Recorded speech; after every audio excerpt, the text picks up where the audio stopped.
The day started out as normal. Sarah was working in her office as usual.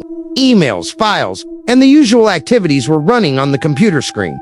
Around noon, she received a strange link, Explore Reality Beyond Reality. She thought it might be part of an art project or a meme page. Out of curiosity, she clicked, but in an instant, everything changed.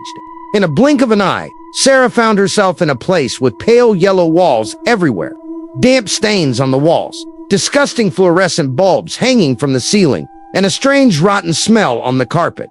No doors, no windows, just endless corridors, connecting to each other, as if a person was lost in a dream.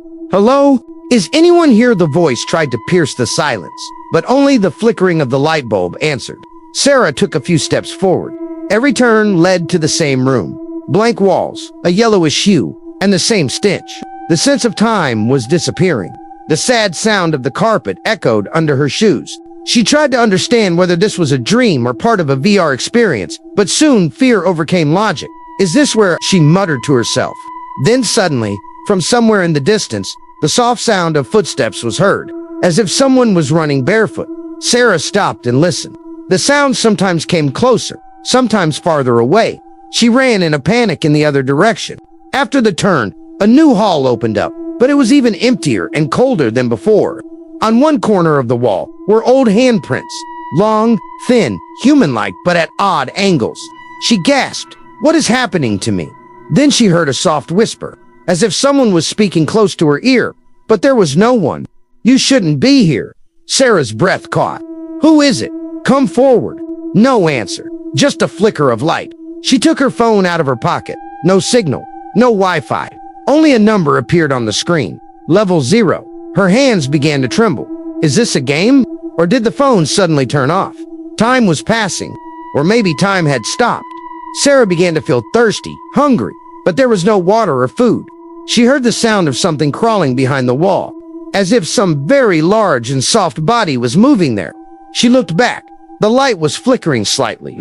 For a moment, it seemed that the shadow was moving on the wall, as if some long-legged being was clinging to the ceiling. She ran. She ran as fast as she could. But at every turn, the same yellow walls, the same carpet, the same smell. As she ran, her eyes fell on one thing, an old office chair, and in front of it was a computer monitor. The monitor was on. White text was flashing on it. "If you want to leave, find the sound."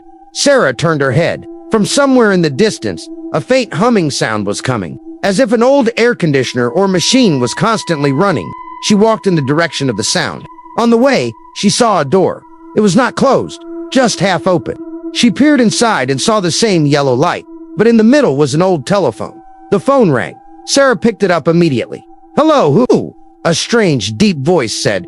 "You shouldn't have come. Sarah, this world wasn't made for you. I want to get out of here. Please, tell me where the way is," the voice said coldly. "No way. Only levels."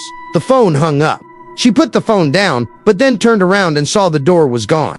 The room was completely closed. There was now a small window-like hole in the middle of the wall, beyond which was darkness. She put her ear close.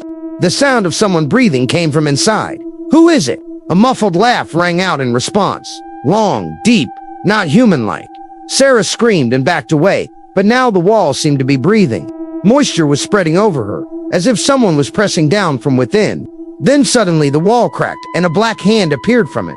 Long, flexible, and completely silent. Sarah screamed and tried to run, but her feet got stuck in the carpet. The hand came close to her face and then stopped abruptly. The hand pulled back, and a cold, whispering voice rang out. "You have seen the truth. It is impossible to go back now." Then it was suddenly dark. When Sarah opened her eyes again, she was in her office. The same link on the computer screen. Explore reality, beyond reality. He leaned back in his chair in fear. Everything seemed normal, but something had changed. The same faint yellowish tint on the corner wall of the office. The same spot of moisture. His heart stopped beating. He touched the wall with a fist. The surface was soft, as if it was breathing. Her companion Mark smiled and asked, "Hey Sarah, are you okay?" She turned around. The same dark spots began to appear on Mark's face, as if it was burning with the light of another world. Sarah was about to scream when the computer turned on automatically. The same words appeared on the screen again. "Welcome back to level 1. The office bulbs began to go out one by one. The same old smell began to rise from the carpet. Everything disappeared from the windows outside. Neither the city, nor the sky, nor any sound. Now Sarah was there again. The same yellow corridor, the same endless emptiness. And this time she knew this was not a dream.